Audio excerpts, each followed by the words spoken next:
Join us for another exciting episode at the home of spine-tingling research, the Knowledge Hub. Welcome to this episode of the Knowledge Hub South Africa, the podcast dedicated to bringing spine-tingling academic research out of the ivory tower and making it accessible and visible not only to the academic community, but also to the broader public. We aim to bridge the gap between scholarly work and real-world impact by drawing academics into conversations in the marketplace and society. Today we are honored to talk to Dr. Chris Hearnes, CEO and founder of the Team Building Institute. Dr. Hearnes holds a DPhil from the University of Pretoria and specializes in organizational development. He established TBI in 1994, originally from a storeroom in a family home, based on the insights of his doctoral research. His work focuses on using adventure-related experiential learning, AEL, to improve self-understanding, and interpersonal relationships and team performance in organizations. He is a passionate advocate for scientific, evidence-based team development rather than superficial fun days. So, Dr. Chris, very warm welcome to the Knowledge Hub, and we're looking forward to this team building exercise. Thank you, Ignatius. So, what is your motto in terms of team building? You know, when I was in the army, I was one of those guys that had to go 2 years for my military training. I went to Oudtshoorn, to the infantry school, and I was a junior leader. And during our basic training, I was in Bravo company. So Bravo company, all the different units had these terrible corporals that messed them up completely. And after 3 months, you start to find your voice as a unit. You start to work together.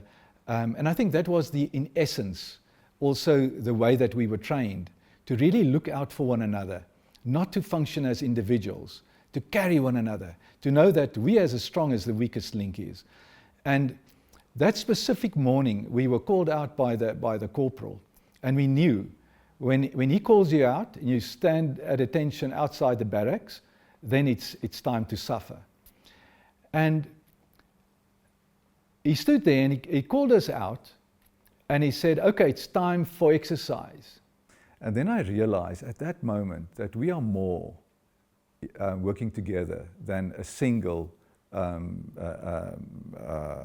soldier, whatever.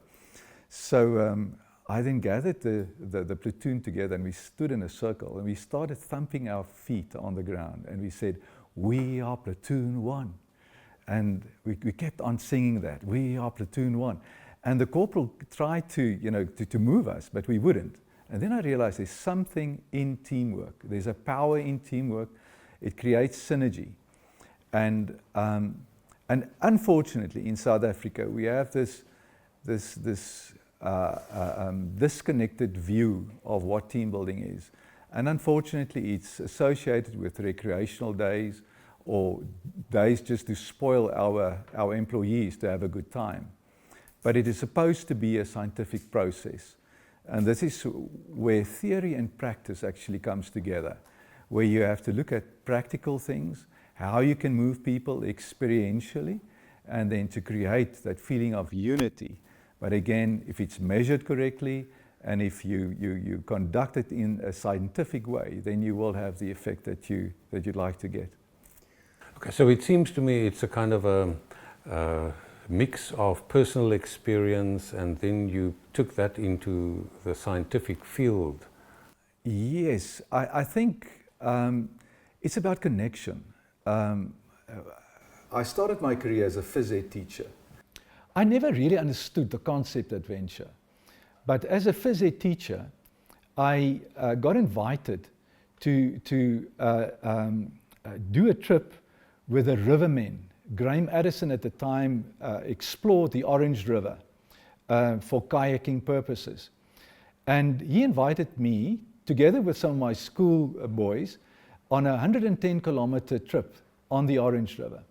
So I then targeted the grade 10 boys, and it was an amazing experience. We started at just below Onseepkans on the Orange River, or was it, sorry, below Ograbies, and then we would end at Onseepkans further downstream. And we would then negotiate different rapids. And these were quite advanced rapids. And I must say, those rapids, experiencing those rapids, the fear before you enter into that channel, and whether you're going to survive this or not, and the evenings around the fire, talking to these young boys, I realized that we created a connection that you will never ever have in any other setting. And then I realized that it was the dissonance that adventure creates. The moment that you are out of your comfort zone and you share that with somebody, you share something so special, and that bonds people together. And that's why also you get people that still reminisce about the army days, because they shared those special moments and they get emotional about it. And that is adventure. And if we can take adventure and bring it home, if we can use adventure as a learning tool, we can really elevate our relationships as a people. And you do that through metaphors.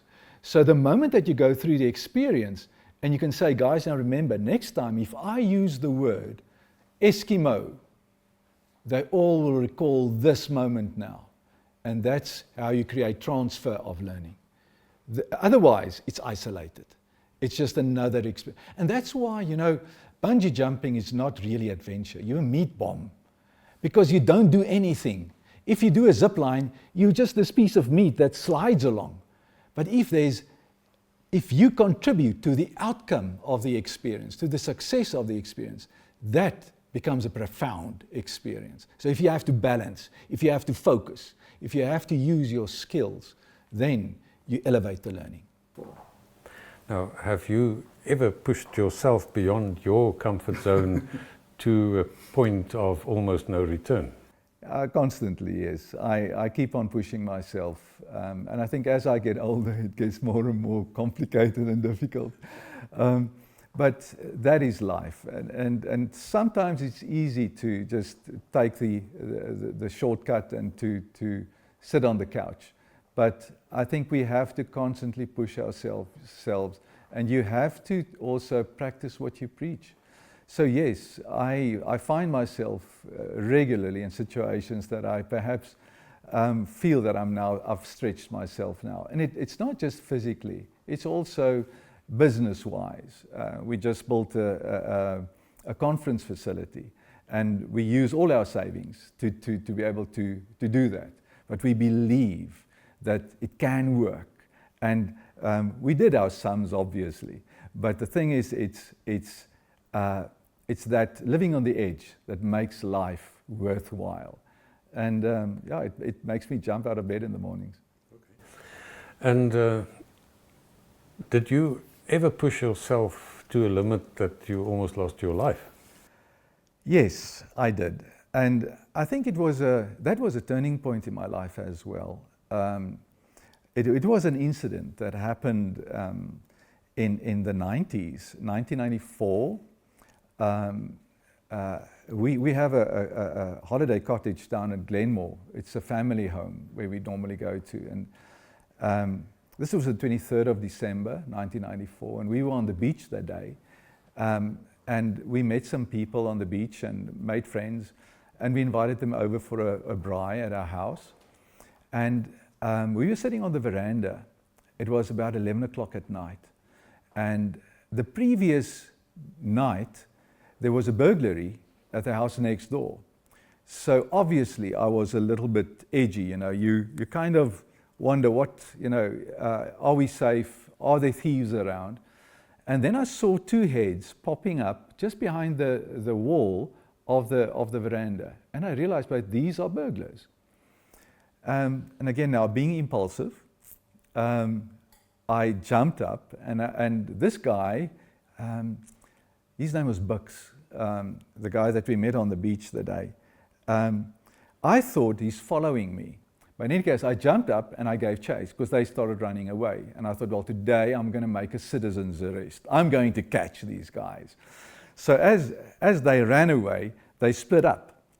And I followed the one that went to the right towards the sea, because we're quite close to the sea. I followed him and I caught him.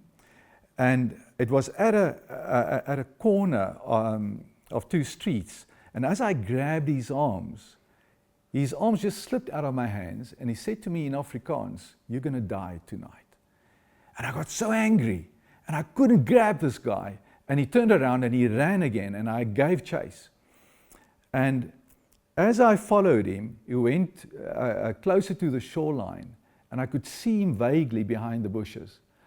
And I ran towards him, and I grabbed him on his shoulders, and I pulled him up. And as I pulled him up, I stumbled over a rock which was behind me. And in that time, as I fell, this guy jumped onto my back. I then turned forward and he fell over my head, and I had him on the ground, and I kept him there. And I thought, okay, now I've got you. And then all of a sudden I felt so terribly tired, and I couldn't understand what the heck was going on. And as I looked at his face, as the moon just shone on his face, I said, but this guy's bleeding terribly. I didn't hit him that hard. And then I realized, but this blood is coming from me. It's my blood. And I held him with my right hand to the ground. And then my left hand, I started inspecting myself. And then these two fingers went into a hole here. And I could feel the blood spurting out. And I realized, but I've got limited time. What the heck is going on now? So I started pressing, and I held him, and I then got up, pulling him to his feet, and he started laughing at me. And there was a what do you call it? Street light, not too far from us. So I dragged him towards the street light so that I can just get into the light. And I kept on putting my pressure on this gap in my neck, and then I realized I just don't have strength. I just felt weak, and I started then pushing him away from myself, and I tried to kick him away, and then I saw the knife for the first time, and I never realized he had a knife with him. So the moment that he actually jumped on my back, he must have stabbed me from behind in my neck. And then he stabbed me in my arm here and in my shoulder. And I can still recall, as I was standing in the center of the light, it was as if this evil power was coming closer to me, and I tried to kick him away, just keep him away from me. And eventually he just went away. And then I looked to my left, and there was a double-story house. And there were people on the veranda also just chatting and having like a social time there. And the moonlight fell on the one guy's face. And I realized, but I know this guy. And his name is Johan Kat. And he was at varsity with me as well. And I shouted his name. And he heard his name, and he looked down, and he saw me standing there. And I said, Johan, I need some help. And he came down, and as he opened the gate, I said, please just give me a towel and help me to put pressure on the gap in my neck here. And then I went and I lied down on the veranda. And he then applied pressure. And I said, okay, guys, I have to call the ambulance quickly. I realized this, my life is over. Then they asked me, now, where do I stay? And I couldn't really tell them what, because you see, at that moment when I gave chase, I thought Bux was behind me. And I think that gave me some Dutch courage as well, because I thought there's somebody, backing me up here. But he never followed me. So my wife, Susan, didn't know at the time where I went, what's happening to me. And I think it was quite a stupid thing to do in any case, but they phoned the ambulance. And this happened at about 11:15 that night. At about 12 12:15, the ambulance only arrived. So I lie down on that veranda. It was a tiled floor. And you know, when you bleed profusely, your blood you smell the plasma. The plasma has a different smell to it. And I could feel my back sticking to the floor as I was trying to breathe. And I looked up, and as I looked up, I looked at Johan's face, and I could see these droplets of sweat dripping down from his nose onto my face. And I said, Johan, just keep the pressure, keep the pressure. Because the moment I could feel him moving his hands, I could feel how the blood just spurts out again. Eventually my wife arrived. When she saw me there, I was grey. You know, I had this funny grey colour. And I'll never forget the ambulance attendants, as they arrived, these first aid people, they tried to put in this drip into my arm, but the tube was tangled. So it's like a crow's nest. Now they tried to figure out, and I'm lying there, and I think every second is important to me now, guys. How can you be so... So I think in their minds, they thought I'm already dying, you know, and they're just going through these motions. But Ignatius, to give you an idea how long it took, by the time that they got me into the ambulance battery was flat. So there I was, lying in the ambulance. Now they try to push this thing to start. And every time they release the clutch, it's this shudder, and then Johan loses grip, and I just feel the blood coming out again. Now we're traveling towards Margate Private Hospital. But on the way there, I hear the attendants in the ambulance asking my wife, do we have a medical aid? And then she said, yes, we have a medical aid. And then they said, okay, we're not going to Port Shepstone, we're going to Margate Private Hospital. Now, as we got to the hospital, now you must imagine you're on this gurney, and the stretcher, and they take you out of the ambulance, and now they wheel you, so you look at your toes, so you see the direction that you're moving in.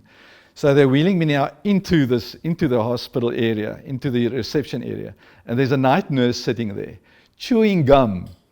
And she was chewing gum like this, looking at me, coming closer and closer, and she said, there's no doctor here. Can you imagine? Can you imagine? So Ignatius, now while we were traveling, they had the heart monitor connected to me. So you listen to your heartbeat all the time.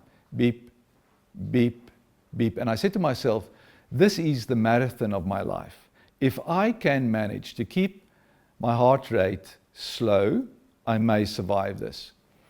And another thing that was quite significant, as Susan sat at the corner of the bed, I looked at her and I started praying, and I said, God, I don't want her to say man to another man, and I don't want my children to say father to another man.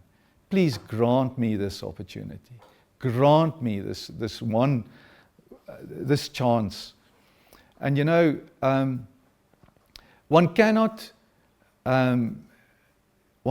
not see the significance of faith in this whole experience, and the presence of a higher power that guide you through this.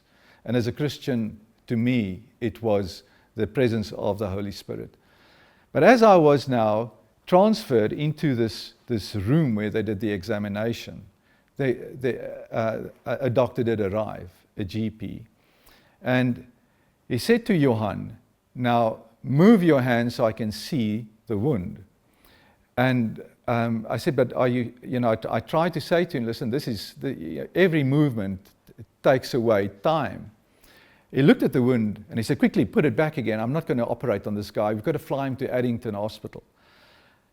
And then I realized this is now it. And I said, listen, you have to do what you do now. There's no, I won't be able to, because then at that point in time, I felt the blood pressing against my throat, so I couldn't breathe anymore. So the bleeding was on the inside. And And then as I looked up, there was a guy standing in the doorway. Now, the light was behind him. It was like a dark shadow, a dark figure. And he came closer and he said, "Listen, I am Dr. Aitchison. I've specialized in trauma in Leeds in London. I'm here to fix you." This guy was on holiday, not far away from there. He had his radio switched on, so his two-way radio, and he heard about the case. He jumped in his car and he drove there. Now again, Ignatius, it's just, so he said, "Listen, we're going to fix you." And at that point in time, when Johan took away the towel, no blood was coming out anymore. So I actually bled out. So I think I received about 6.5 liters of blood during the operation. So that was a start of a spiritual journey, a spiritual experience. Something that indicated to me that my life has meaning. There's something different that I have to do. I'm on this earth for a purpose, not just to live. There's a calling, and I must find that calling very, very urgently. And it's as if during that time I experienced an urgency to live life. But what happened next was amazing. So they operated on me. They opened up my neck all to the side here. And during that night, that Friday night, I battled with this machine that they put inside my throat because I was on a ventilator. And I couldn't get this thing out of my throat because I like to breathe deeply. And this thing wouldn't allow me. So it'll be shallow breaths, and you want a deep breath. Now I can imagine how you battle with this thing. So when I woke up that Saturday morning, they actually tied me to the bed because I tried to pull this thing out. And I can still remember my parents visiting, and they looked at me from a window. My children were there, Marley and Devet and Clarisse, my wife, and she lifted them up so that they could see me. And then that Saturday, I felt as if I'm now recovering. They then extracted this tube from my throat, and I realized that I couldn't speak. Now, obviously, they damage the vocal cords when they push this thing into your throat. But then that Sunday morning, Ignatius, something very, very interesting happened. At about 10 o'clock, the swelling around my neck dissipated so much that this bandage tore away from my neck, and it turned around like a loose, bangle, whatever you want to call it. And I got up, and I was still on a drip. I went to the bathroom and I came back, and then the wound started itching. And now remember, the incident happened Friday. This is now Sunday morning. When Susan came to visit me, she said that the church at our hometown in Mayors Park, the NG Church, prayed for me during the morning service. And it's during that time that I just felt this amazing feeling of, well-being. To make a long story short, I think it was about 3 o'clock that afternoon, I went back home again. So we went back to the cottage, and obviously it was Christmas. Everything was spoiled. I miss Christmas evening. So I felt very bad about this whole incident. But then we had to come home because I had to go see some specialists here to see if the veins were correctly mended, and so and I still couldn't speak. I then contacted Dr. Aitchison, and he said to me, "Listen, Chris, I'm sorry, but I had to open you up to make sure that there's no other alien material in your neck. So I severed the nerve that serves the vocal cords." So I then went to a ear, nose and throat specialist, Gustav Joyce. He looked into my throat and he said to me, Chris, you won't be able to lecture anymore. At that time I was a lecturer at the University of Pretoria. You won't be able to lecture anymore. The best I can do for you is to build up your vocal cords with Teflon so you can at least have some sound. And I just said, but isn't there anything that you can do for me? And they said, no, it's not possible. So I went to see the head of my department at the university, and he said to me, Chris, we're going to put you on an admin job. You won't be able to interact with the students anymore. And I said to him, but Professor, this is my life. I work with people. How can I can't, please give me a chance. So I had this high-pitched voice, because you can imagine now, the vocal cords work like this. So this one is completely lame. So this one has to do all the work. So it's a high-pitched sound that comes out of your mouth. And the students were so accommodating, they would sit close to me, and then I would, give the lecture to them. And every time after the lecture, my throat was lame because of this, this vocal cord working so hard. And then about 3-4 weeks after that, we went to a school function at the primary school where our children were enrolled at Mays Park Primary School. And a guy came to me and he said to me, listen, don't worry, you're going to talk again. You just have to believe. I said, but all these facts are against me. And he said, listen, hang in there. Ignatius, you won't believe it. That night, a voice said to me, turn your head to the left and speak. And I did it. And my voice was perfect. And I turned my voice to the left, and I said, Susan, wake up. I can talk. Can you hear me? I can talk.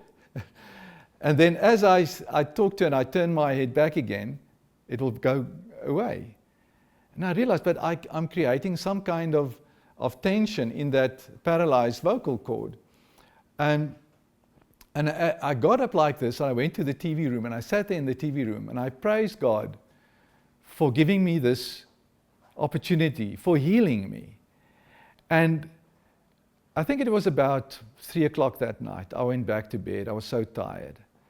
And I fell asleep, and the following morning, Ignatius, there was no sound, no voice. I could turn my head left, right, up, down, no voice.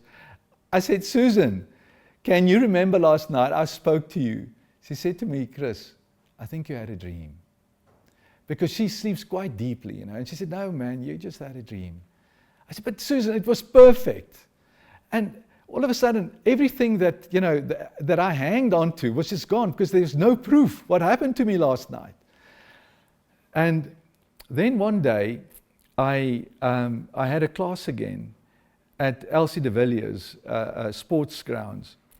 And it was the occupational therapy students that had a class with me, and they sat again all around me as I lectured.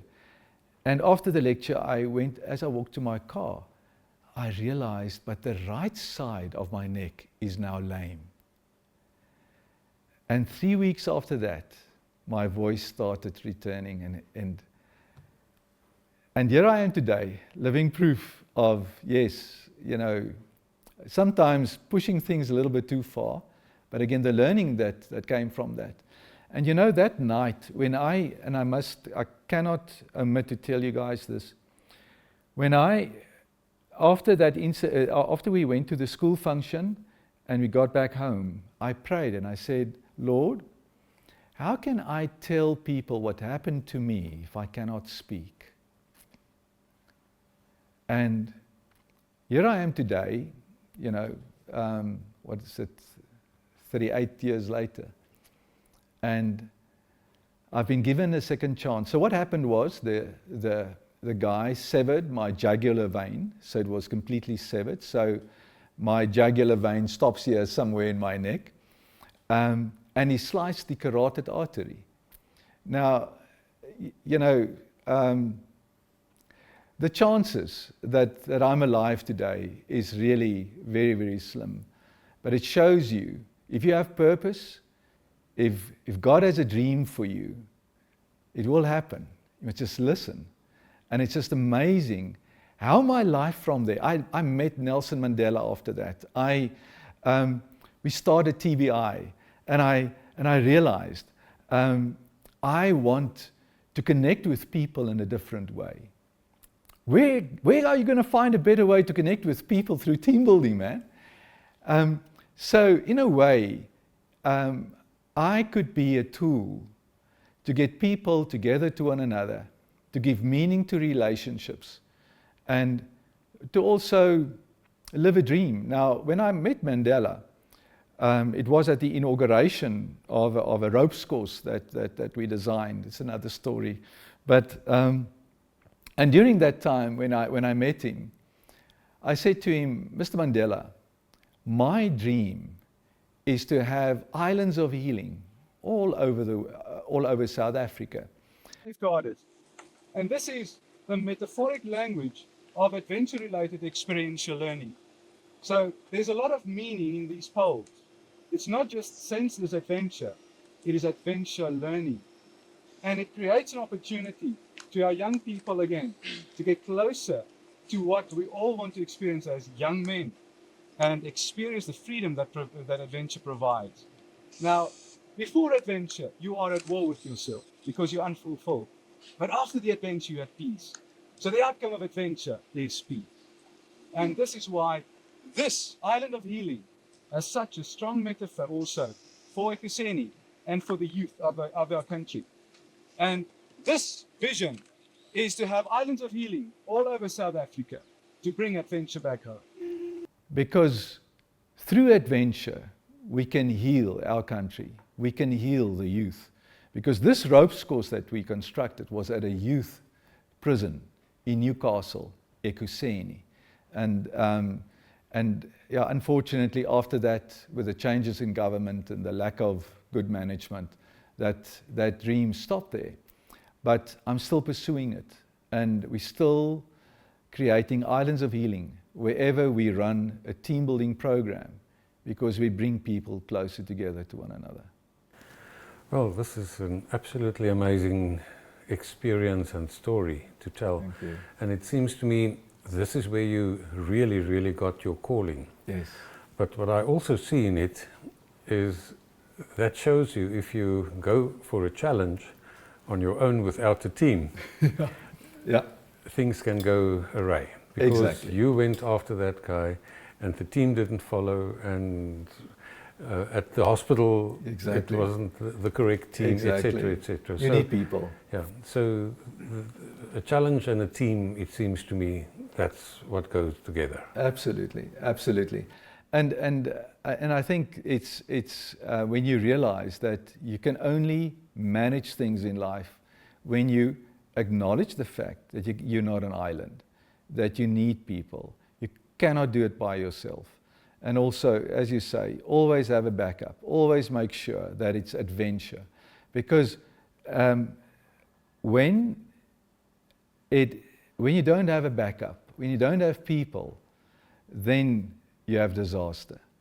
And you must always, whenever you venture out into adventure, make sure that you have the necessary backup system, that you are safe, but that you experience what we call perceived risk and not real risk. And that's when you experience that risk, which is a perceived risk, and it feels as if it's real, that's when you realize how vulnerable you are, and also that's when you learn. Now, did you complete your doctorate before this or after that? After that.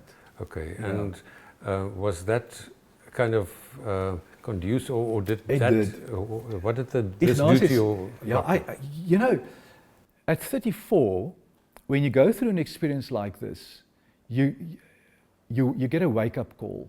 And to me, it was a wake-up call to say, listen, life is short. Use the time that you have. And that's when I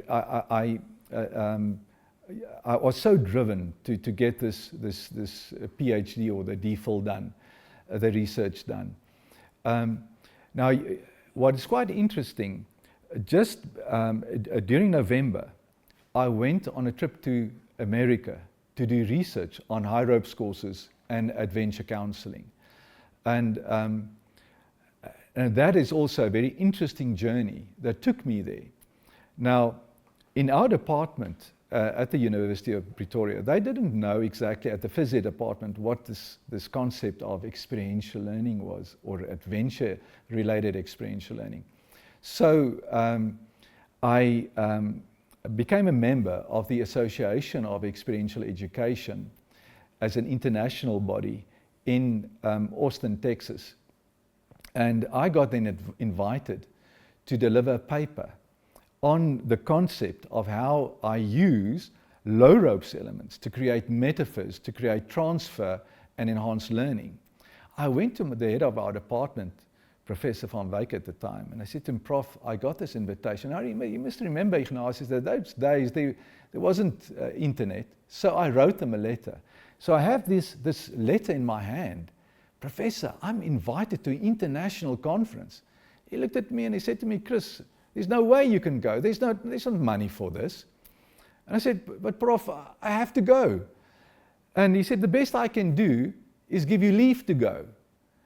So, you know what I did then? I knew a guy at Kendall Power Station in Eskom, and I ran team building programs on Saturdays, and I earned money, enough money to pay for my airfare to America. I bought a Delta Pass ticket that would give me 3 weeks of free traveling in America. But I just had enough money to get me there and back. And I said, well, this is it, I'm going. I packed my bags and I went there and I went to the conference. And now, again, as a South African, I always thought that the Americans are very friendly people.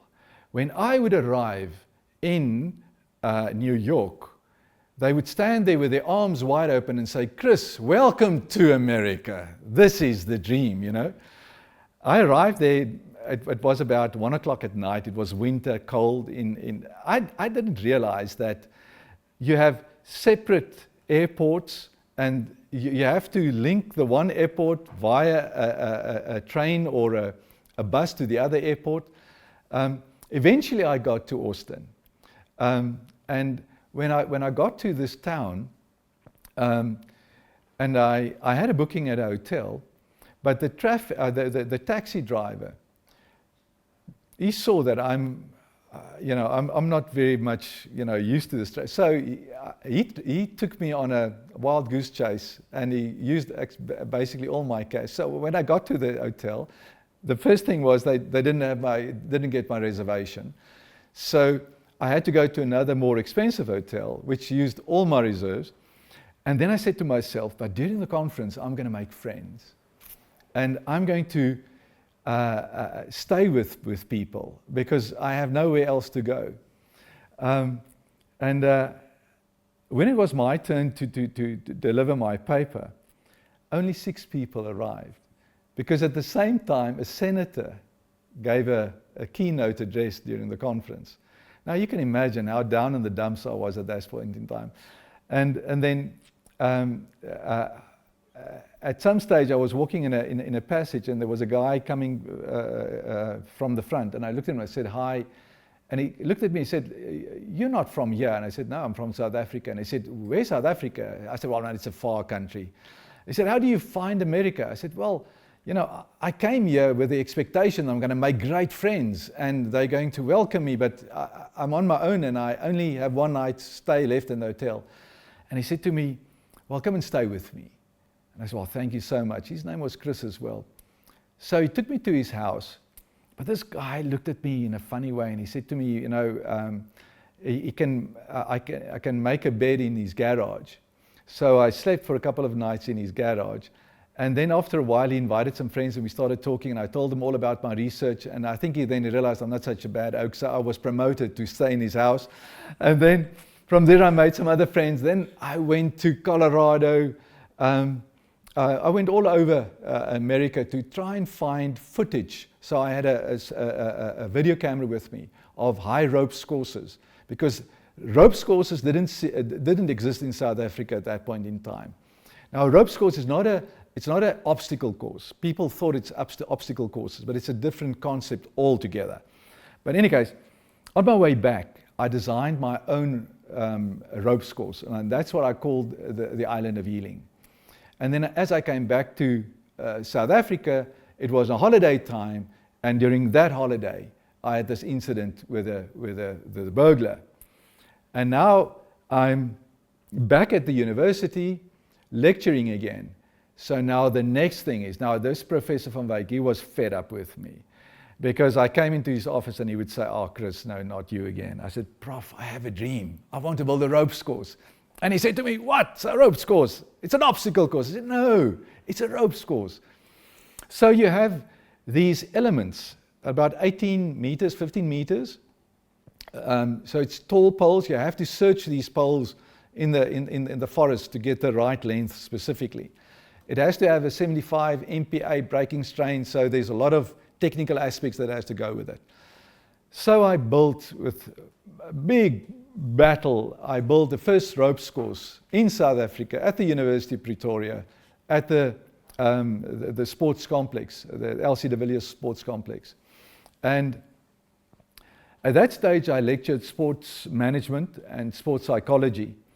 And 80% of my classes I would conduct at the ropes course because I could create metaphors through experiential learning to get the students to understand. If you think of management, planning, teamwork, communication. So all those things that we saw in the textbooks, they would take their textbooks with them, we'll sit there on the lawn and we'll do management. And you know, Ignatius, I think that was also those experiences that drove me to understand, listen, that there's a different way of learning. And that then sped up this urgency to get to that point of, you know, completing my research and creating this new methodology. Because my research culminated in AEL, Adventure-Related Experiential Learning. And it's a multidisciplinary methodology that loans information from the management sciences, psychology, physical education, and also philosophy. So it's the philosophy of learning. So you have to study Plato and Aristotle. How did they teach? What was the value of warfare to educate young people? And all those metaphors that were created during the ancient times would form the bedrock of AEL to understand how people learn. And yeah, I must say, from then on, it was just one roller coaster. It was just as if life just happened. And then during, I think it was 1997, one of the final year students were writing his final exam, Mr. Robbie Verkuil. So I went to him and said, "Mr. Verkuil, what are you doing next year?" And he said to me, "No, he doesn't know yet, you know, he didn't know what he's going to do." I said, "Okay, well, let's start a business." And I said, "Listen, come to my house the next day." So I invited him to my house. He came by bicycle, and we sat there in the house, and I said, "Listen, I have a storeroom outside here," and I showed him the storeroom. I said, "Listen, I want to call the business TBI, Team Building Institute." Why Team Building Institute? Because team building does conjure some idea of people working together. It has some negative connotations as well. But let's link the word institute to that so that people can understand that it's not just about having fun, but there's an institute, there's research, there's theory that's linked to it. So we founded TBI, and he painted out the storeroom. We got a landline. So my sister was, at that stage, a radio host at Radio Jacaranda. She got her friends together to make an advert. And I remember one of the last words were something like, "I don't trust him. He has a hidden agenda." Call the Team Building Institute. And then the number would come, you know.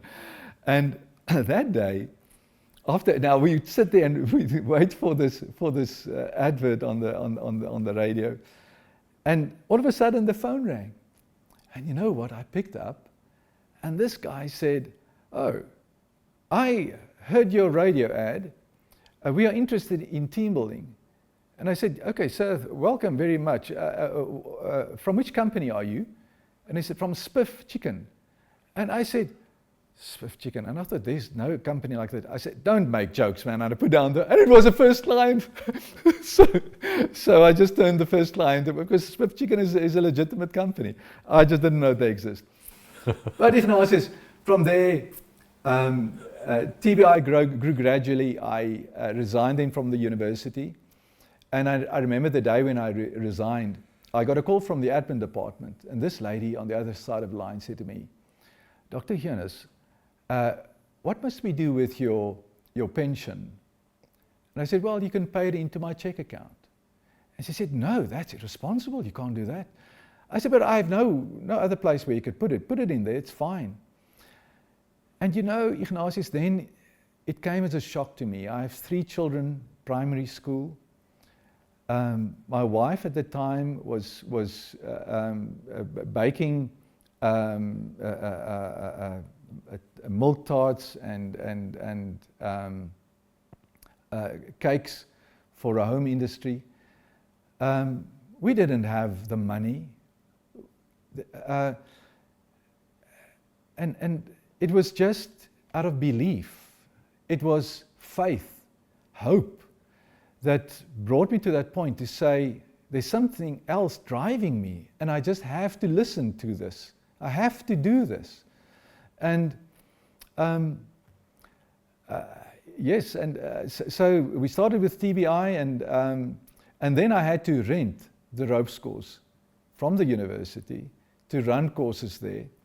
And then I one day then at Diepennieberg, not far away from our house, I ran a conference and a team building program. And during lunchtime, I walked around there on the premises, and then I found this amazing piece of land. And I just stood there and I realized, but this is where TBI has to be established. And we've been there now for 30 years, 2.5 hectares of pristine bush in the heart of the city. And the dream was to say, I want companies to look at team building as something that becomes part of the organization, as budgeting is part of the organizational culture. To regularly have team building programs to maintain the culture of the organization. And that was the philosophy that drove it. Since then, we've branched out, not that we have created other branches of TBI in other parts of the world, but we've worked from America to Italy, at the moment still in Saudi Arabia. So we've really been all over the world, bringing people together. Sometimes up to 12 nationalities in one team in Saudi Arabia, to see how these people hug one another and how they work together after 2 days or 1 day. It is just amazing. It's a miracle. Now, how do you actually diagnose what a team needs? Do you have a kind of fixed course, or do you analyze the company and then you build something specifically for them? We believe in a tailor-made approach, absolutely. But I've also found that one has to be very careful to do climate studies. Now, why I say this is that the moment when I move into the organization as a consultant and I interview people, I create mistrust, because now I have this conversation with you, and perhaps Eugenie's sitting there wondering now, what is Ignatius telling him about me, kind of thing. So they have these concepts of 360 conversations where you just open up and it's brutally honest. It kills the little bit of culture that's left. The main thing is, Ignatius, is that when you engage with a client, you must just understand understand the business. No interviews. So in other words, the moment that you have an interview and you take notes, you create an external locus of control. Because now the CEO or the leader of the group says, now how are you going to fix us? What are you going to do now? You've got to fix yourself. I'm just the facilitator. I'm just creating the conditions for learning. I'm not the solution. You are the solution. And that's why the moment that you have a process that allows people to go through experiences and through reflection and debriefing, they start to relate through those experiences the dysfunction in the team. And then we have techniques which we refer to as funneling or front loading. So say, for instance, you would say, as we debrief this activity, you'd say, so the facilitator say, what do you think was the most important thing that your team had to do now to be successful? And this guy says trust, and that guy says communication. Now, in your mind, you want to funnel communication. And then, and then the facilitator would say, great, Ignatius, tell us a little bit about communication. Team, give yourselves a score out of 10 for communication. And then they'd say 7 out of 10, 6 out of 10. And now you can break it open. You can say, okay, what were the 6 things that you did correctly? What were the 4 things that you perhaps didn't do correctly? Where do you think you can improve? Can you see, now you take the team on a journey of self-discovery. So it's not me as a communication specialist or as the solution to your problems. You find your own solutions in the way that is facilitated, the way it's debriefed, the way that you create this wealth of experience or learning out of one single experience. And that's the technique, and that's where AEL comes in. Was AEL, was that what was done in your PhD? Absolutely, absolutely. Yes. And how did, can you quickly explain that, and then what happened after that? What did you add to that in your current situation? Ignatius, the first challenge was when I looked at the thesis as it was, I realized that I have to change the layout to make sure that it's outcomes based, to create a manual from that. So that became our training manual. But I didn't have to add anything per se, because the whole study touched on those 4 disciplines: understanding psychology, understanding the science of management, philosophy, and the physical education part, the activity part. But you see now, how did we arrive, or how did I arrive at a methodology, AEL? The thing is, in the industry, team building existed long before I started with my research. But the problem was, there was never a methodology. It was fragmented things. So they would see a trust fall on TV. And now the next thing is, a teacher arrives at school and she says, listen, I'm running a training program for my hockey team today. I saw the trust fall. Okay, guys, stand in a line, fall backwards, and catch one another. Yes, we're doing team building. See the trust fall. And the thing is, these activities fit into a sequence. There has to be socializers. We call it the BAD principle: briefing, activity, debriefing. So the whole way the program is structured is a scientific process of how you start with simple activities to embrace trust and create flow and openness within the team, and then ending up with more challenging activities, creating a peak experience where it all culminates also in a fairly profound element of learning.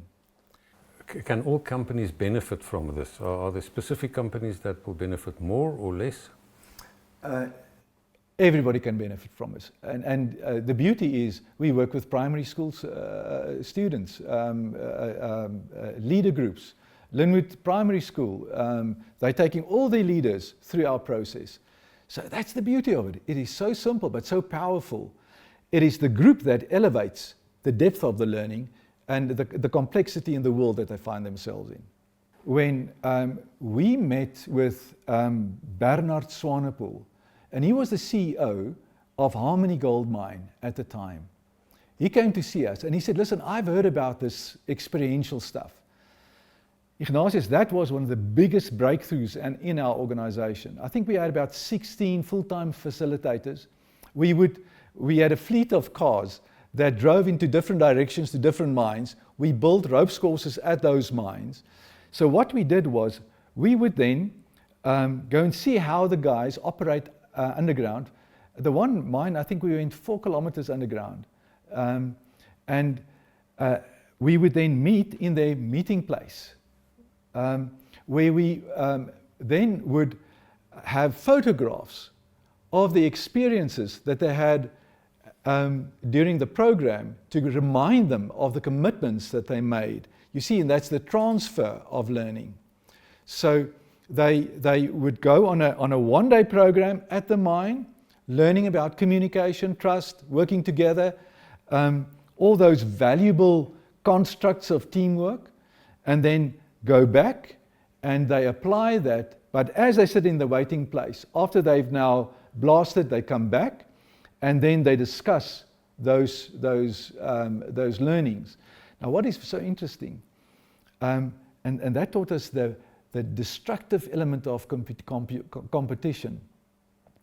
At this one mine, Bambanani mine, there was a group that called themselves, I think they were the Tau team, and that is now, in Zulu, it means a lion, the lion team. Now the Tau team would always have the best performance. And what the mine management did, what they thought was a good idea, was to pit these teams against one another. To say, how many centers that you mine, how many centers, you will get bonus, you won't get bonus, whatever. So we then realized that everybody was so demotivated because the Tau team would always have the best performance. It went so bad that the other teams started then to sabotage their areas of work because they just kept on losing. And that's where competition is such a destructive thing in teamwork. And this is one thing that we always tell our clients. Whenever we do a team building program, we don't have competition. We may compete against the watch to make sure that we can do a certain activity in a certain time. But pitting people against one another is destructive. And you always have a loser, and you then have a demotivated team. And there's a price to pay for that. Now, if you can describe the characteristics of a well-functioning team, what do you have to aim for? What is a team like that? A well-functioning team is a team that speaks a different language. Ignatius, when you get to a team that's been through our process, the one guy will say to the other guy, hey, go green, man. And the other guy will say to the other, no, akaso. And then another guy will say to the other guy, no, don't be so red. So a well-functioning team is a team that creates its own language through the AEL process so that they elevate themselves from the people around them. So in other words, if the worker's wife or a friend would visit the organization, he must say, but what's happening here? These people are using words that's alien.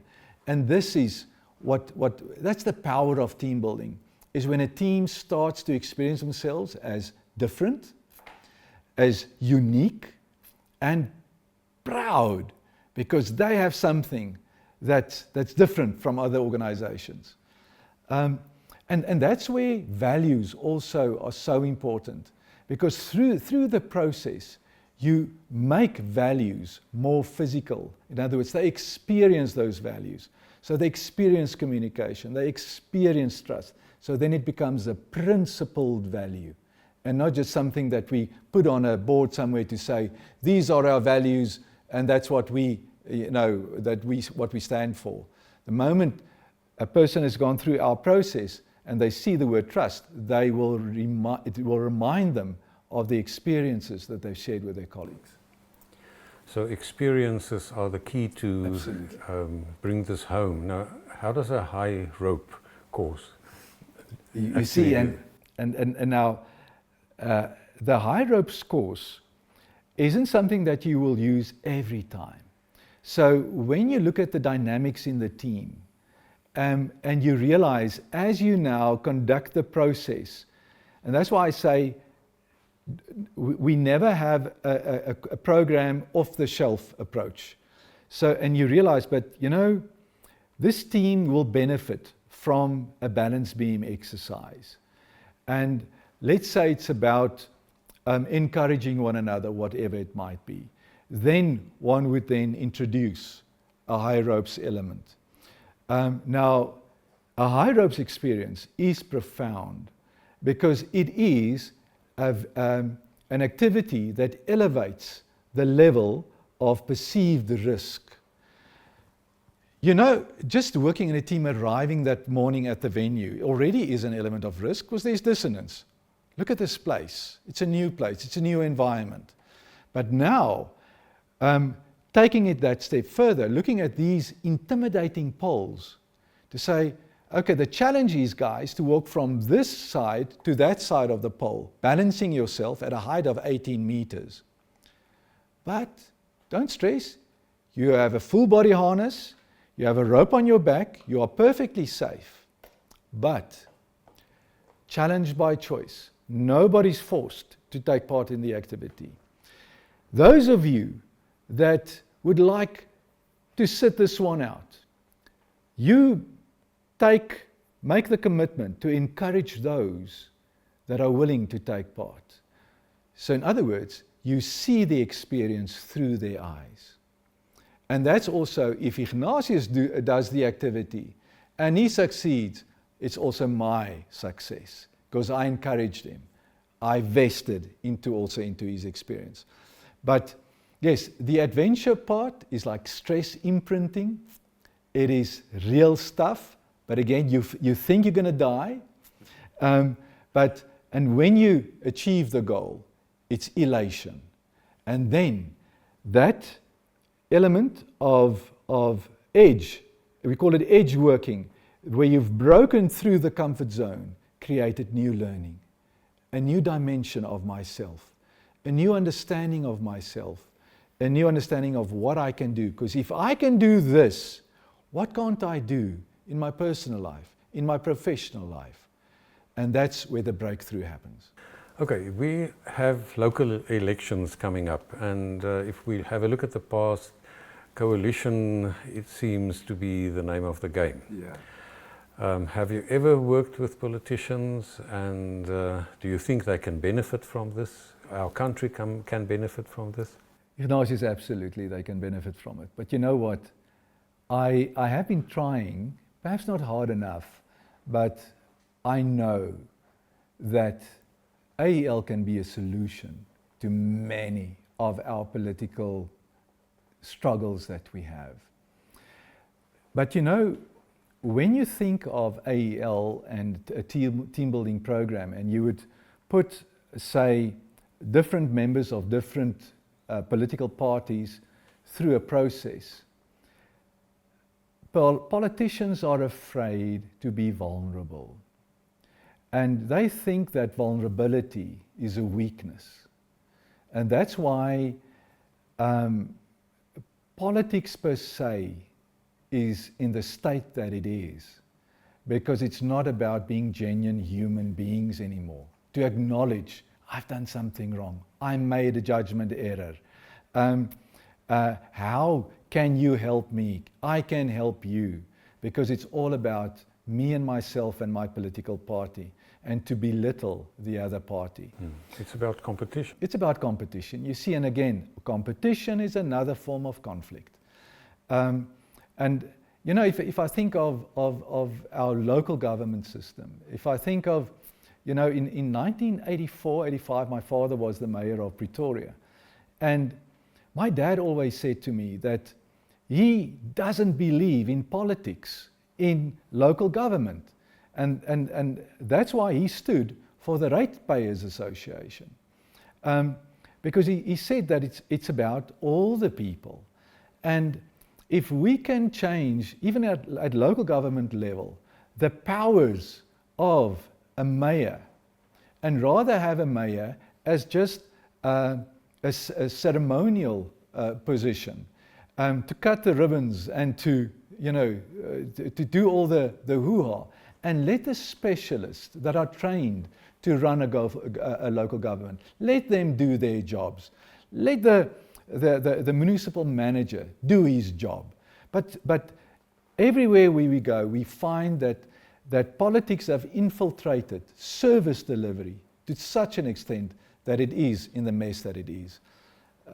Now, if you have a look at the future, you know, it's AI is all over the place, and what is the future of this kind of experiential learning that you have?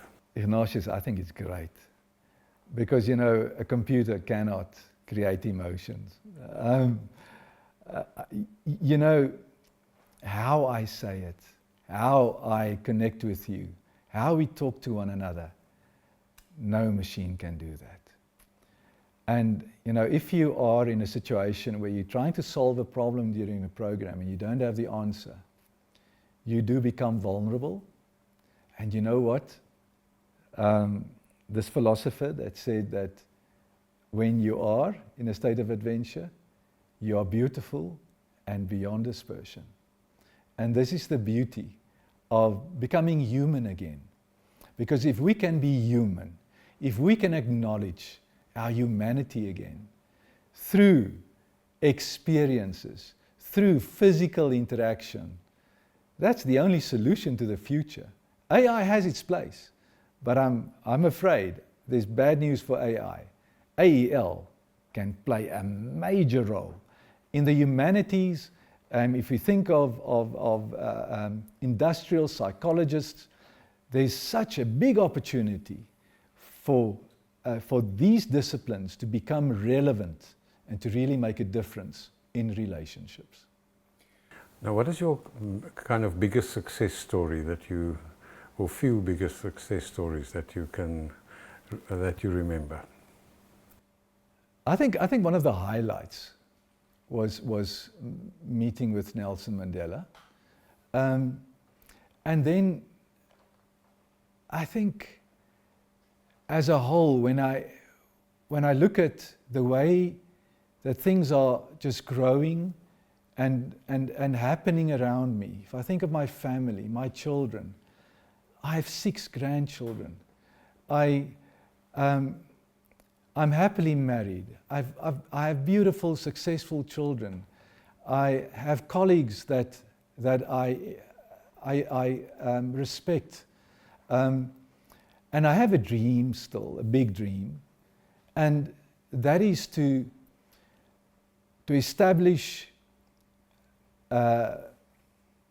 family adventure experiences in Oudtshoorn, in the Swartberg Mountains, at Karoo. We have leased about 25 hectares in a total of 7,000 hectares in the catchment area, close to the Kango Caves in the Swartberg Mountains, and from the municipality of Oudtshoorn. And I've started now to use the venue as a Airbnb and for lekker slaap purposes. And so the idea is now to have families to stay over there so that families can go fishing, hiking, mountain biking, and experience a different level of adventure also there. So that is one project that I'd really, really very much like to also see off the ground. to get families to bond through shared adventure experiences. Now, is that kind of a structured approach, or is it just a place that More they must- recreational, yeah. Less facilitated, but more recreational. So I would like to see how I can empower the local population, train them as facilitators and as instructors, to create jobs and also stimulate the economy in that area, but more unstructured. Father and son to go and do some fishing together or go and mountain biking together. Now, would they actually know what to do, or do you kind of give them an agenda? Yes, that is where the facilitator and the training of those people would come in, so that it is well structured, but it's more on the physical safety side, and to make sure that father doesn't force son to get into the boat and he doesn't want to go into the boat, kind of thing, to know how to facilitate that situation, that there's no force. But the main thing is to have those shared experiences as a family, and to bond people in a family situation. We're also quite excited to have a lady now, Stephanie Lewitz, that specializes in ADHD children at our training center. And we've also found that many of these problems that we find with children is because of dysfunctional families, dysfunctional parents. So again, the value comes in of how one can facilitate mom and dad in that safe environment, to understand how they can create a better environment for the child to develop in a different way or in a more balanced way, whatever it might be. All right, so you started in a storeroom at your home, you experienced life, you did some fascinating research, groundbreaking research, and what is the next chapter? Where do you go from here? I must say, as a Christian, I believe that I will be guided deep in my heart. Deep in my heart. I would like to be more often in Oudtshoorn, in the Swartberg Mountains, and just to experience His beauty and the grandeur of the creation. And to listen to laughing people, to listen to children having fun. When I sit there at TVI in Wappatrand, we call the venue now Intaba, because we're close to Diepenieberg, so we chose a Zulu name to say, well, we're also on the mountain, so it's now Intaba. And sometimes when I sit in the office and I hear how people shout and how they laugh, it's surreal, and it makes me so happy to know that my contribution to this world was, in a way, to get people to be closer to one another, to be happy and to laugh, and to really discover another meaning of life, because life is not supposed to be a struggle.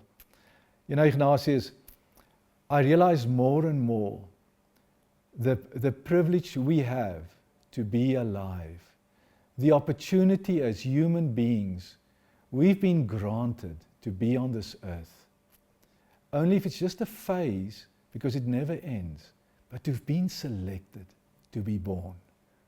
What a privilege. What an opportunity.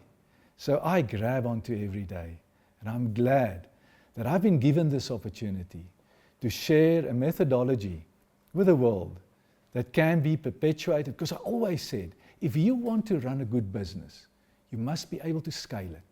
If the business is dependent on your presence all the time, you're not a businessman. So you have to duplicate yourself.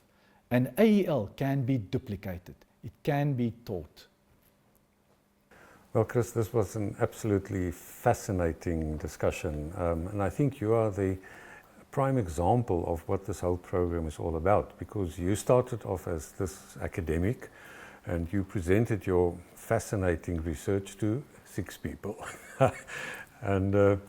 But then you moved out of that kind of ivory tower and you made friends with the Americans, and you came back and you created a team, and you jumped from academia, from theory to practice, and now you are changing lives. because it's well-founded and it's working in real life practice. Absolutely. And I think that is what academia should be about. It should come out of the ivory tower. It should come into the community and make real life difference to people. Ignatius, you're so right, you know, and saying that reminds me, when I was lecturing, I would always tell the students they have to start their own business, and they'd say to me, but where are we going to find work? How are we going to make ends meet? And I would say to them, but to start a business, and I'd give them ideas, and I had so many ideas, and then I realized, you know, if I stay in academia, I'm never going to be truthful to all those promises that I made. And that's when, I think that also drove me to say, listen, now go do it. Start the business. Feel what it feels like. And you know, business find itself in a very, very difficult situation in South Africa. To start a business in a time that was post-apartheid was not easy. It still is not easy. But in a way, BE taught me how to survive, because it made me resilient as well. I'm proud of who I am. I have something to share. I have a contribution to make to this country. And therefore, I also want to give hope to people out there. Those that perhaps feel that, yes, but I'm discriminated against and I'm too male and too pale or whatever it might be. Come on, man, do it. We can do it. Believe, have hope, and whenever you move, realize that you move by the grace of God, because He's with you all the way. That was Dr. Chris Hearnes with spine-tingling research and bringing it into real-life situations. And that is what the Knowledge Hub South Africa is all about. Until next time. If you are involved in research that you would like to share with the rest of the world, please contact us on knowledgehub@blue-marble.co.za.